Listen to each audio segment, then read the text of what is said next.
Hey everyone, welcome back to Remnant from Hell. Today I'll be covering some builds from the mod that I personally like using. These aren't in any particular order, and not all of them will perform as well as others.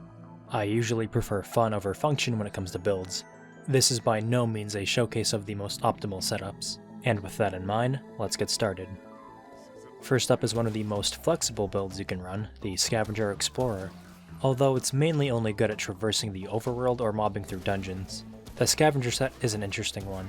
You have to pick up scrap, iron, and ammo to maintain and replenish stacks of ranged and melee damage and damage reduction.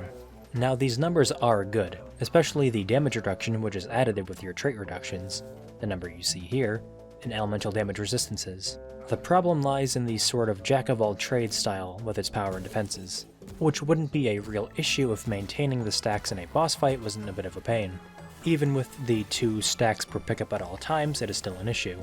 Which is a shame, because the defenses it grants you are actually very strong.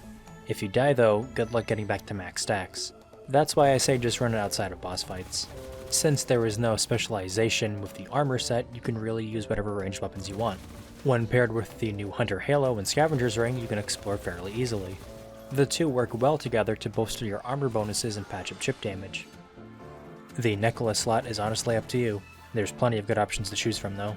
The build plays around freedom and extending your exploration time. Dragon hearts can be conserved by healing from pickups. Ammo boxes aren't needed as much due to your increased ammo pickup, which is why it fits so well with just exploring, since you will practically always have a source of scrap and ammo to pick up from fallen enemies. You could try and run the setup with boss fights.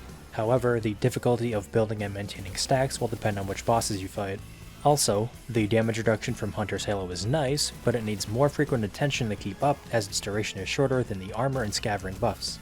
So if you do wish to run the setup during bosses, be my guest.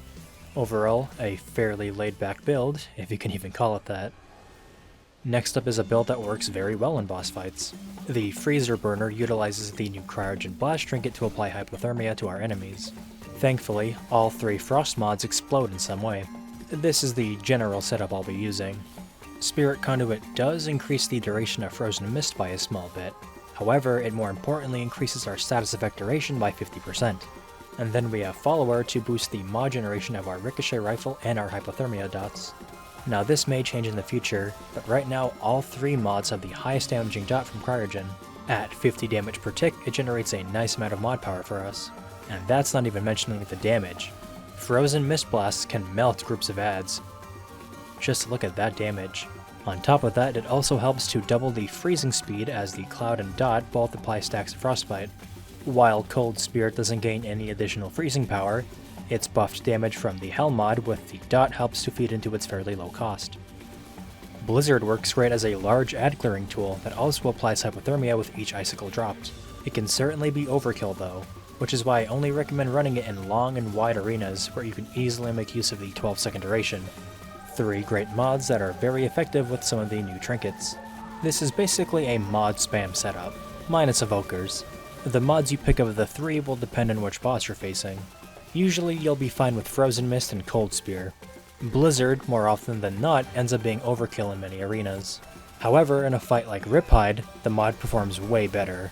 It was already good before the Hell mod, but with Cryogen Blast, it melts through them even quicker. All of the hypothermia dots you'll be applying will charge your mods pretty quickly, making the fairly big cost of Blizzard really not that bad. The next one up is one I've used quite a bit for farming Dark Slivers. The premise of the 2-shot swap is your regular sniper swap build, this time utilizing some new trinkets. Since we'll be reloading single-shot weapons, the Slayer set is an easy pick. While you could run the Hunter set for the extra weak spot damage, it wouldn't get the secondary benefit of the Rough Rider's Kerchief, that being the 15 less armor encumbrance it grants you. This allows the Slayer set to reach a light weight. Not only does the necklace grant you ranged damage, it also gives you survivability in the form of safer dodge rolls. As for the rings, the newly designed Gunslinger's Ring and Provisioner Ring work wonders for us. The increased max ammo to our reserves allows both weapons to passively reload quicker. It speeds up the 2-shot swap rhythm we follow for combat. As for mods, the normal Song of Swords, Hunter's Mark, and even Hotshot can work well. You could even run Cold Spear if you wanted some slowing power. Even on Hell difficulty it proves effective at boss killing. The swapping playstyle still yields very good DPS.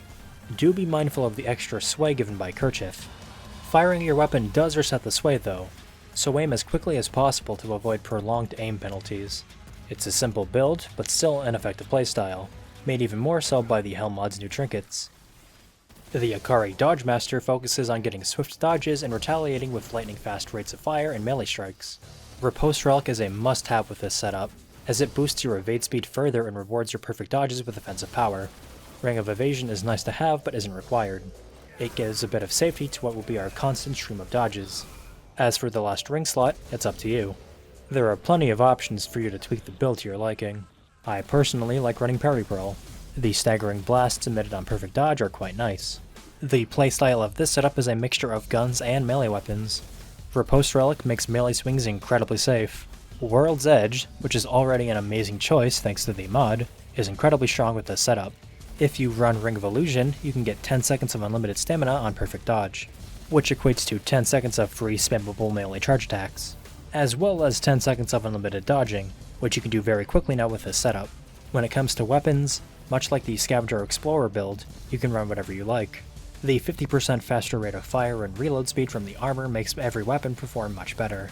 My personal biased pick would be the Dragon's Breath Alternator, as the rate of fire at which you build and fire the charges is ridiculously fast. This one is definitely a favorite build of mine. I know this was a bit of a shorter video, but I do plan on making more of these as updates release. If you want even more builds, I recommend checking out Fermento's channel, which I will link in the description. Just like last week, I will be leaving a link to Bolt's Discord in the description as well. If you want to come and say hi to myself or any of the devs, or leave feedback on the mod, that's the best place to do it. Thank you all for watching, and I'll see you all in the next one.